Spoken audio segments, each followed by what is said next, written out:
শ্বশুর বাড়িতে যখন শাশুড়ির সাথে ছেলের ঝগড়া, ভাইয়ের ঝগড়া, ভাই বোনের ঝগড়া, প্রতিবেশীদের সাথে ঝগড়া, যা কিছু হবে সব দোষ ছেলের বউ। কেন রে? ছেলে যখন বিয়ে করে নাই তখন মার সাথে ঝগড়া লাগে নাই, ভাইয়ের ঝগড়া লাগে নাই, পাড়া প্রতিবেশীর সাথে ঝগড়া লাগে নাই। বিয়ে যেই বউ আনছে অমনি ঝগড়া লাগলে এখন সব দোষ বোর হয়ে যায়।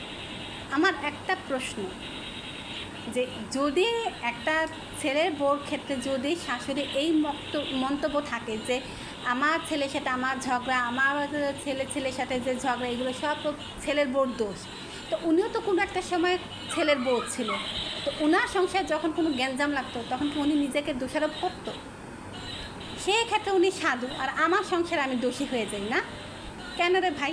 নিজের বেলা একদম দুধে ধর তুলসী পাতা না, আমার বেলা যত দোষ নন্দ গোস।